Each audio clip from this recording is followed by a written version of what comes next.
इतना आसान तो नहीं होगा ये, लेकिन बहुत याद आओगे एजे स्टाइल्स जो तुम पहले शरीफ हुआ करते थे। Okay, hello chatters, my name is Rohit and you are watching Wrestle Chatter. तो इस वीडियो में गाइस हम लोग बात करने वाले हैं आज स्मैकडाउन के शो के बारे में, क्या परफेक्ट तरीके से इसको बुक किया गया था। पूरे शो के बारे में आपको सब कुछ बताऊंगा, बस आप लोग वीडियो को लाइक कर देना। सबसे पहले जो शो की स्टार्टिंग है वो होती है निक ऑल्डिस के साथ में। रिंग के बीचों बीच king of the ring, queen of the ring का जो ताज है वो रखा हुआ होता है। ऑब्वियसली वो नाया जैक्स के लिए था। नाया जैक्स को इंट्रोड्यूस किया जाता है, नाया जैक्स आके उस क्राउन को पहन लेती है। क्राउड वहां पे उनको बू कर रहा होता है, लेकिन नाया जैक्स बोलती है फैक्ट तो यही है कि मैं ही तुम्हारी क्वीन हूं, और ये भी फैक्ट है कि समर स्लैम में मैं बेली को ठोकने वाली हूं उसकी चैंपियनशिप के लिए। इसके बाद सिंपली उन्होंने बेली को कॉल आउट कर दिया, वो बेली को क्वीन बता रही होती है उनकी। अब बेली की एंट्रेंस हो रही होती है, लेकिन पीछे से पाइपर नेवन ने आके उनके ऊपर अटैक कर दिया, मतलब बेली को कुछ करने का मौका ही नहीं मिला। उसके बाद वो बेली को धूम धड़ाम बजा ही रहे थे। नाया जैक्स जो सारा एक्शन है वहां से देख रही होती है। इसके बाद चेल्सी ग्रीन पाइपर नेवन के बिहाफ पर बोलती है कि तुझे बेली के बारे में कंसर्न जताने की जरूरत है ही नहीं, क्योंकि समर स्लैम में तो वैसे भी जब तक तू पहुंचेगी तो पाइपर नेवन के पास चैंपियनशिप होगी। नाया जैक्स का सिंपल सा फंडा था, वो कहती है अरे मुझे घंटा फर्क नहीं पड़ता कौन चैंपियन रहने वाला है, जो भी होगा उसे मैं एनाइलेट करने वाली हूं, क्योंकि उनके पास है एनाइलेटर, और फिर वो समर स्लैम में जाके चैंपियन बनेंगे। ऐसा करके उन्होंने जो स्ट्रॉन्ग मैसेज है वो दे दिया। इसके बाद हमको बैक स्टेज से निक ऑल्डिस और एजे स्टाइल्स दिखते हैं। आज एजे स्टाइल्स पूरे अच्छे खासे सूट बूट में थे, और वो कहते हैं क्या तुमने इसके बारे में कोई सोच विचार किया है? मतलब सोच विचार तो सब हो गया,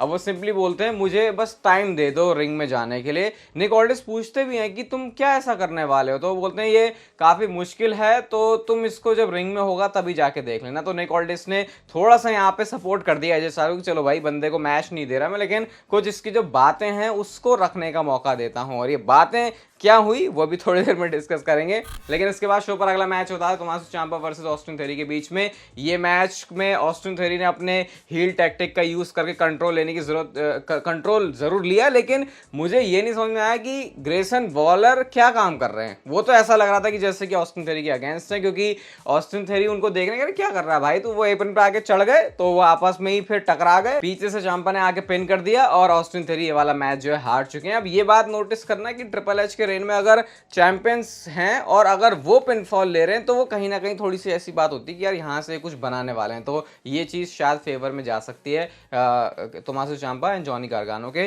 वैसे सही में इस टीम में मैं इतना इन्वेस्टेड हुई नहीं, पता नहीं क्यों जब से आया मेरे को कभी सही लगे ही नहीं। एनएक्सटी में बहुत पसंद किया था, लेकिन मेन रोस्टर में आगे ऐसा लगा पता नहीं कि डायरेक्शन सी खो गई, क्योंकि अब ट्रिपल एच को भी पता है कि मेन रोस्टर में आगे मामला थोड़ा सा चेंज हो जाता है। आप अग्री करते हो इस बात से? इसके बाद हमको शो पर निक ऑल्डिस और एले नाइट की डिस्कशन भी दिखती है, और वो बेसिकली लोगन पॉल को ही चेज कर रहे हैं। पहले तो चले आते हैं लोगन पॉल नहीं है तो चल नेक्स्ट वीक आके बात करेंगे, लेकिन लोगन पॉल नहीं भी है तो क्या, मुझे वो टाइटल चाहिए लोगन पॉल का।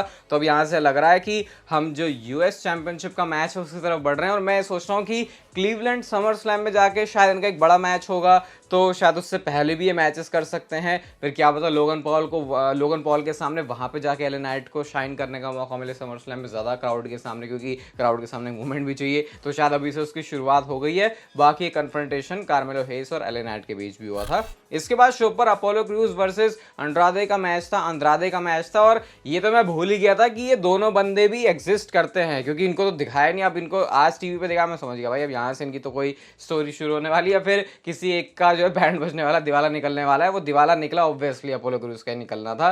पिनफॉल कर दिया, बहुत क्विक मैच था ये, और वो जो मैच है आसानी से अंद्रादे जीत जाते हैं। अब मैच खत्म होने के बाद ये हमने देखा कि जो एंजल गार्जा हैं वो इंट्रोड्यूस करना चाह रहे हैं लेगाडो डेल फैंटास्मा में अंद्रादे को, लेकिन वो चीज़ हुई नहीं। तो सांतोस एस्कोबार को बड़ा गुस्सा आ गया चीज़ देख के, और बाद में जाके हमने शो पर ये भी देखा कि अपोलो क्रूज ने एंजल गार्जा के ऊपर अटैक भी किया। तो मतलब मुझे ऐसा लगा था कि बिल्कुल ही बेकार कर दिया उन्होंने अपोलो क्रूज को पिनफॉल करके, लेकिन कुछ स्टोरी तो उनको भी दे दी एटलीस्ट, ऐसा भी नहीं है कि बस हारने के लिए बुला दिया टेलीविजन पे। इसके बाद शो पर हमको बैक स्टेज से ब्लड लाइन दिखती है। ब्लड लाइन मतलब कि सोलो सिकोवा, टामा टोंगा लोआ, और साथ में फिर पॉल हेमन भी निकल के आते हैं। सबसे पहले तो सोलो सिकोवा गाइड कर रहे होते हैं ये टोंगास को कि भाई ऐसा करना है वैसा करना, मतलब है ना, समझ रहे हो कि कुछ ऐसा था कि मतलब आज मैच है शो पर, तो जरा अपने लॉन्डो का हाइप कर देते हैं। इसके बाद पॉल हेमन आते हैं और वो बताते हैं कि मेरी जो ड्यूटी है वो हमेशा से, जब रोमन रेंस ट्राइबल चीफ थे, जब रोमन रेंस को मैं सर्व करता था, तो वो थी ब्लड लाइन के फेवर में करने के लिए। भले ही खून खराबा मार पिटाई होती थी, लेकिन वो सिर्फ ब्लड लाइन को प्रोटेक्ट करने के लिए होती थी, और उसके पीछे कोई ना कोई प्लान और स्ट्रैटेजी होती थी जिसको वाइजमैन और ट्राइबल चीफ मिलकर डिस्कस किया करते थे। इसके बाद वो बोलते हैं कि तुम ऐसे ऐसे लोगों को लेके आ रहे हो भाई जो बड़े हरामी किस्म के, ये कुछ भी कर जाते हैं। इवन उन्होंने कुछ ऐसा भी जताने की कोशिश करी कि ये ब्लड लाइन के फेवर में तो जा नहीं रहे, साथ में WWE के लिए बहुत ज्यादा ये लोग खतरनाक है, कुछ ऐसा पॉल हेमन दिखा रहे थे। यहाँ पे कोई स्ट्रैटेजी नहीं है, और जब रोमन रेंस वापस आएगा तो हम चाहते हैं कि वी हैव कोडी इन चेक। अब इसका सोलो सिकोवा ने जवाब दिया कि भाई कोडी ऑलरेडी इन चेक है, वी हैव कोडी इन चेक। अब जब ये सोलो ने बोला तो पॉल हेमन पूछते हैं जब तू वी बोल रहा है तो इसमें कौन कौन लोग आते हैं, मतलब पॉल हेमन जानना चाह रहे हैं कि ये ब्लड लाइन में है कौन कौन है, मतलब ये क्या सबको देख के हो रहा है, फिर सिर्फ सोलो सिकोवा ही अपना काम कर रहा है। इसका कोई जवाब मिलता, केविन ओवंस का थीम सॉन्ग प्ले हो गया, केविन ओवंस का थीम सॉन्ग प्ले हुआ, तो अब सोलो सिकोवा कह रहा है जा भाई पहले इसको जाके तू फिक्स कर। अब मैं सोच रहा हूँ कि अरे वैसे तो सोलो सिकोवा सारी हरकतें खुद कर रहे हैं, लेकिन कुछ काम पॉल हेमन के ऊपर भी डाल देते हैं। अब उधर रिंग में केविन ओवंस ने एंट्री मार ली और वो बोलते हैं कि मैंने लास्ट वीक अपना रिटर्न किया क्योंकि मैं रैंडी ओर्टन को सपोर्ट करना चाहता था, क्योंकि रैंडी ओर्टन ने अपने पूरे करियर में, मतलब जब भी जरूरत पड़ी उसने मुझे सपोर्ट किया है। रैंडी आज यहाँ पे नहीं है, वो यहाँ पे थोड़ी सी अपडेट देते हैं रैंडी ओर्टन के बारे में कि भाई अभी वो थोड़ा सा रिकवर कर रहे हैं, घर पर हैं, तो शायद कुछ एक हफ्ते के लिए, ऐसा नहीं लग रहा मुझे बहुत लंबा, लेकिन शायद हो सकता है 1 2 3 4 हफ्ते के लिए थोड़ा सा ये जो ब्रेक है उस पर वो चले जाएं। ऐसा महीनों का ब्रेक मुझे नहीं लग रहा, जरूरत जैसी उनकी होगी वो दोबारा से वापस आ जाएंगे। सोलो सिकोवा और उसका क्रू आज यहाँ पर है, तो चलो उसके बारे में बात करते हैं। अब वो जैसे उनके ऊपर आने वाले थे, ladies and gentleman Paul Heyman आ गए निकल के, मतलब ऐसा पॉल हेमन ने बोला, और वो यही बोलते हैं कि मैं सर्व किया करता था ट्राइबल चीफ रोमन रेंस को। अब जैसे ही उन्होंने ये बोला वहां पे जो क्राउड है वो वी वांट रोमन के चैंट लगाने लग जाता है, और इस पर पॉल हेमन इमोशनल हो गया भाई, अपना पॉल हेमन इमोशनल हो गया कलाकार आदमी। वो कहते हैं अगर इस एरिना में कोई एक ऐसा बंदा है जो सबसे ज्यादा रोमन रेंस को देखना चाहता है तो वो मैं हूं। इसके बाद वो बोलते हैं कि अभी तो मैं फिलहाल सर्व कर रहा हूं सोलो सिकोवा और इसकी ब्लड लाइन के लिए। अब वो केविन ओवंस से बोलते हैं man to man, professional to professional, father to father, मैं आके तेरे से बात करना चाहता हूं, इतने ज्यादा पूछने की जरूरत नहीं होती केविन ओवंस से। केविन ओवंस कहता है भाई क्या है, तू जल्दी आ जा रिंग में, जो तुझे बात बोलनी है वो तू आके बोल ले। पॉल हेमन फिर रिंग में एंट्री करते हैं और उसके बाद वो बोलते हैं कि रोमन रेंस के साथ तेरे केविन ओवंस बहुत पंगे रहे हैं, लेकिन मैं एक बात तुझे बताता हूं कि रोमन रेंस ने हमेशा ही तेरी रिस्पेक्ट की, और वो ये मानता था कि तू उसके उस लेजेंडरी रेन का थ्रेट रहा है, मतलब इस बात को पॉल हेमन ने आके एडमिट किया। लेकिन इसका ऑपोजिट सोलो सिकोवा है, वो ना तेरी रिस्पेक्ट करता और वो जो है हरामी बंदों को लेके आ रहा है, और फिर अगेन वो इस बात को बोलते हैं कि WWE के लिए कैसे बैड है, मैं भी नहीं जानता कि इसके रिजल्ट्स क्या क्या हो सकते हैं,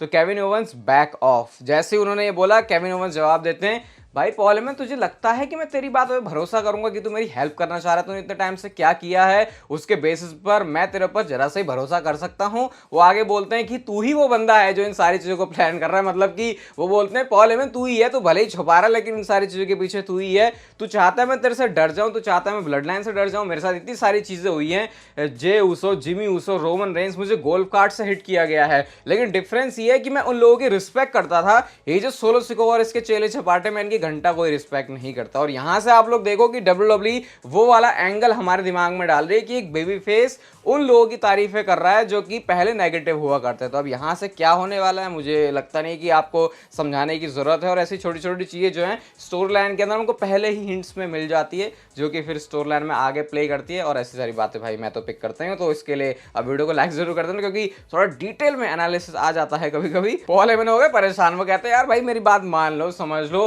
हॉल ऑफ फेमर वाला वाइज मैन हूं अब तो मैं, तो मेरी बात तुमको माननी चाहिए। सोलो सिकोवा ये ब्लड लाइन में टेक ओवर कर रहा है, वो गुस्सा ऐसे हो गया, उन्होंने पता नहीं केविन ओवंस को हिट कर दिया। अब जैसे उन्होंने केविन ओवंस को हिट किया, केविन ओवंस देख रहा था भाई इसने क्या कर दिया, और क्राउड वहां से यू एफ्ड अप के चैंट लगा रहा था। गुस्सा आ गया केविन ओवंस को। एक बार याद है कौन सा शो था, एलिमिनेशन चेंबर था, पता नहीं कहां पे था, जहां पे ऐसे ऐसे करके पॉल हेमन मार रहे होते हैं केविन ओवंस को, लेकिन उसका कोई उनके ऊपर फर्क नहीं पड़ता। सोलो सिकोवा का थीम सॉन्ग प्ले हो जाता है क्योंकि ऐसा लग रहा था पॉल हेमन की पिटने की बारी आ गई है। सोलो सिकोवा का मतलब पूरी उनकी जो ब्लड लाइन है टामा टोंगा टोंगा लोआ निकल के आ जाते हैं। केविन ओवंस के सामने उनके लिए भी जो सपोर्ट है वो स्ट्रीट प्रॉफिट्स की तरफ से आ जाता है। यहाँ पे ब्रॉल होती है, सोलो और ये जो केविन ओवंस होते पता नहीं कहाँ लड़ते लड़ते चले गए। इसके बाद टामा टोंगा टोंगा लोआ वर्सेस स्ट्रीट प्रॉफिट्स का मैच था, और ये मैच मुझे देख के तो कहीं नहीं लगा भाई कि ये बहुत डेंजरस आदमी, क्योंकि डेंजरस आदमी तो ऐसा होता है कि वो मैच पे कंट्रोल ही ना लेने दे, लेकिन स्ट्रीट प्रॉफिट्स ने काफी हद तक जो इस मैच में अच्छा मजा चखाया। टोंगा लोआ और टामा टोंगा को देख के मैंने ये चीज तो देखी कि टामा टोंगा को थोड़ा ज्यादा स्ट्रांग दिखाते हैं, क्योंकि आज के मैच उनका फिनिशर इतना बकवास लगता है मुझे, पता नहीं उसका कोई यूनिक नाम भी है या फेस फर्स्ट ही उसको बोलना चाहिए, क्योंकि वो उसको उसमें थोड़ा सा काम करने की जरूरत है भाई, ऐसा लगना भी चाहिए कि कुछ हुआ है, क्योंकि स्प्लैश पड़ा। अब स्प्लैश पड़ने के बाद मॉन्टेज फोर्ड पिन करने के लिए कैसे जाते हैं, लीगल मैन तो क्योंकि टामा टोंगा थे, फेस फर्स्ट उन्होंने मार दिया और उसके बाद पिन कर दिया, और ये जो मैच है वो फिलहाल तो टामा टोंगा और टोंगा लोआ जीत चुके हैं, बट यहाँ पे इनको थोड़ा सा काम करने की जरूरत है। बाकी स्टोलन वाइज तो पेस बिल्कुल सही चल रही है और एक बड़ा धमाका बहुत जल्दी होने की उम्मीद भी लग रही है। इसके बाद शो पर Bayley and Naomi versus Piper Niven and Chelsea Green का मैच था, क्योंकि बेली के ऊपर अटैक हुआ था। कुछ बहुत खास हुआ नहीं है यहाँ पे, बस वही है, चेल्सी ग्रीन हमेशा जो है मैच में सफर करती रहती है। पाइपर नेवन कूद ही गई उनके ऊपर और उसके बाद उन्होंने बस वैसे पकड़ के नेओमी के ऊपर रखवा दिया और पिनफॉल हो गया। और ये जो मैच है वो पाइपर नेवन और चेल्सी ग्रीन जीत चुकी हैं। अब आता है शो का मेन इवेंट। ऐसा टीज किया गया था कि आज एक बहुत बड़ी अनाउंसमेंट करने वाले हैं एजे स्टाइल्स, और वो है उनका करियर खत्म कर लेना, मतलब अपना करियर रिटायर होने की अनाउंसमेंट थी। इवन जब वो रिंग की तरफ भी जा रहे थे तो सूट बूट में थे, तो एलन नाइट बोलते हैं कि अगर रूमर्स ट्रू हैं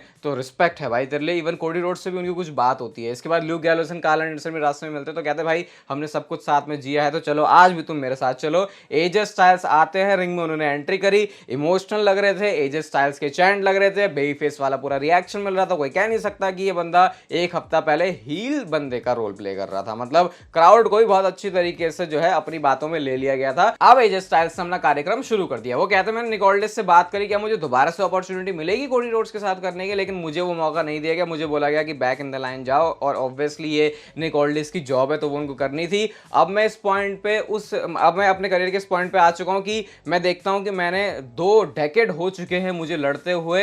ये बोलते बोलते वो ऑलमोस्ट, मतलब है ना, उनकी शब्द भी पूरे नहीं निकल रहे थे, और जब ये हो रहा था तो क्राउड के लिए वहां पे तालियां बजा रहा था। वो अपने सन के बारे में बोलते हैं कि वो भी ग्रेजुएट हुआ है, हमने बिल्कुल उसको सेलिब्रेट किया।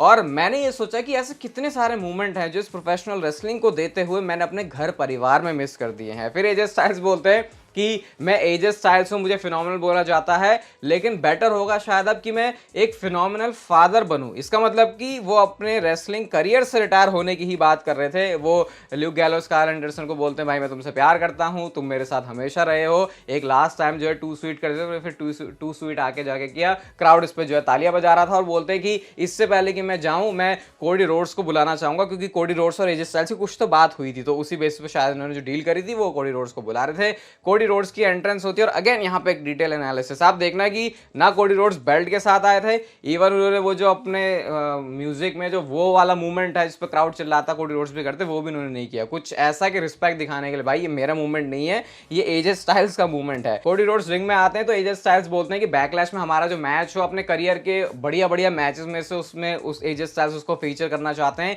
ये स्टिल वो हाउस है जो मैंने बिल्ड किया है, लेकिन आज इसकी जो चाबियां हैं मैं तुझे थमाने जा रहा हूं। ये जैसे उन्होंने बोला तो कोडी रोड्स भी माइक पे आते हैं और बोलते हैं कि क्या बैकलैश के बाद हमारी बात हुई थी। उन्होंने अपने जो है बड़े भाई की तरह उनको बोला, वो thank you so much AJ Styles भी बोलते हैं, उनकी रिस्पेक्ट करते हैं। And then emotional again AJ Styles, हाथ बार बार रेस किया कोडी रोड्स ने एजे स्टाइल्स का, इधर उधर दाएं बाएं, बिल्कुल एजे स्टाइल्स को ऐसा लग रहा है वाह भाई करियर एंड हो तो ऐसा। लेकिन ये नहीं पता था कि ये एंडिंग है, वैसे ऑब्वियसली पता था, क्योंकि एजे स्टाइल्स ने कोडी रोड्स के ऊपर अटैक कर दिया, और मारा नहीं, रगड़ रगड़ के मारा। उधर Luke Gallows and Karl Anderson किसी भी सिक्योरिटी को बंदे को आने नहीं दे रहे थे, और स्टील स्टेप्स पे जाके ही पटका, स्टील स्टेप्स के ऊपर खड़ा किया, और वहां से थोड़ी सी हाइट का फायदा मतलब उन्होंने लिया ज्यादा डैमेज देने के लिए, और वहां से उन्होंने स्टाइल्स क्लैश हिट कर दिया। मतलब कि ये एक पूरी फेक रिटायरमेंट थी, इसका एजे स्टाइल्स के करियर से जाने से कोई भी लिंक नहीं है। ये एक हील एजे स्टाइल्स है। ऑब्वियसली अगर आप रेसल चैटर पर एक्टिव हो तो आपको पता होगा कि एजे स्टाइल्स ये बोल रहे थे कि अपने इस हील कैरेक्टर को मैं नेक्स्ट लेवल पे लेके जाना चाहता हूं, और एग्जैक्टली किस बारे में एजे स्टाइल्स बात कर रहे थे आज स्मैकडाउन से हमको उस चीज का अच्छा खासा आइडिया लग गया है। इस वीडियो से अगर आपको अच्छा खासा मजा आया तो भाई इसको लाइक जरूर कर देना, चैनल को सब्सक्राइब कर दो ऐसी और मस्त वीडियोस के लिए WWE से रिलेटेड, और तब तक फिर लेते रहो जिंदगी के मजे।